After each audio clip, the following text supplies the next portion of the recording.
Assalamualaikum warahmatullahi wabarakatuh. Kisah Ayahanda Imam Syafi'i. Suatu hari, dalam keadaan perut kosong, seorang pemuda menghabiskan waktu dengan cara merenung di bawah pohon rindang di tepi sungai yang airnya mengalir sangat jernih. Angin bertiup semilir, udara terasa sangat sejuk. Di tengah keheningan lamunannya, ia melihat sebiji buah delima hanyut di tengah sungai. Rasa lapar pun mendorongnya untuk segera mengambil buah delima yang ranum itu. Buah delima pun berpindah ke dalam genggaman tangan. Tanpa pikir panjang, ia segera melahapnya. Delima pun tandas. Perutnya yang keroncongan seketika berhenti. Beberapa saat kemudian, bunyi sendawa terdengar, pertanda si pemuda telah kenyang. Tapi malang, penyesalan tidak datang belakangan. Ia baru sadar buah delima yang dimakannya bukan haknya sendiri dan tidak jelas asal usulnya. Kalaupun jelas asalnya, belum tentu si pemilik memberikan restu padanya. Maka ia pun menyesal. Namun penyesalan tidaklah cukup, pikirnya. Ia bertekad untuk mencari pemilik delima demi mengharap restu dan keikhlasan dari si pemilik. Setelah melakukan pencarian, pemuda itu mendapati sebuah pekarangan belakang sebuah rumah yang ditumbuhi pohon delima. Sepanjang penelusuran yang dilakukan olehnya, hanya pekarangan rumah itu yang di dalamnya terdapat pohon delima. Ia pun segera bertamu ke rumah yang agak mentereng untuk ukuran saat itu. Setelah membuka percakapan, sang pemuda akhirnya mengutarakan keperluannya untuk meminta ridho atas perbuatannya, yakni memakan buah delima milik tuan rumah yang hanyut terbawa arus sungai. Tidak bisa, tidak semudah itu.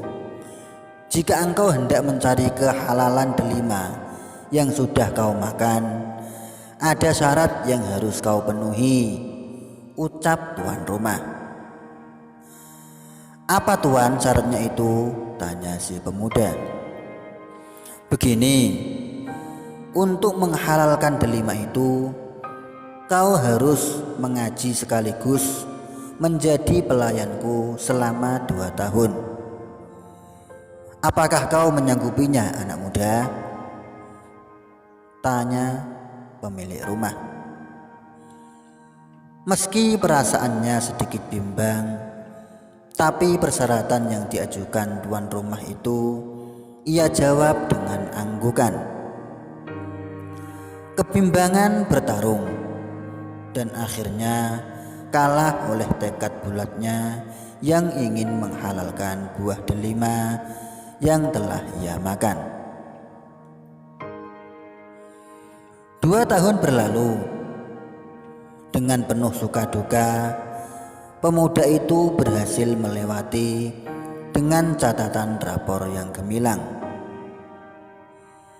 Tuan rumah sangat terkesan dengan segala tindakan, terutama kecerdasan serta akhlaknya. Merasa telah melewati persyaratan dengan baik, si pemuda menagih janji kepada tuan rumah untuk berikrar mengikhlaskan sebiji delima yang 2 tahun yang lalu ia makan. Ternyata tuan rumah bergeming. Ia tak kunjung memberikan ikrar, malah ia memberikan syarat tambahan. Menikahlah dengan putriku yang buta, tuli, bisu, lumpuh dan buruk rupanya, ujar tuan rumah tersebut.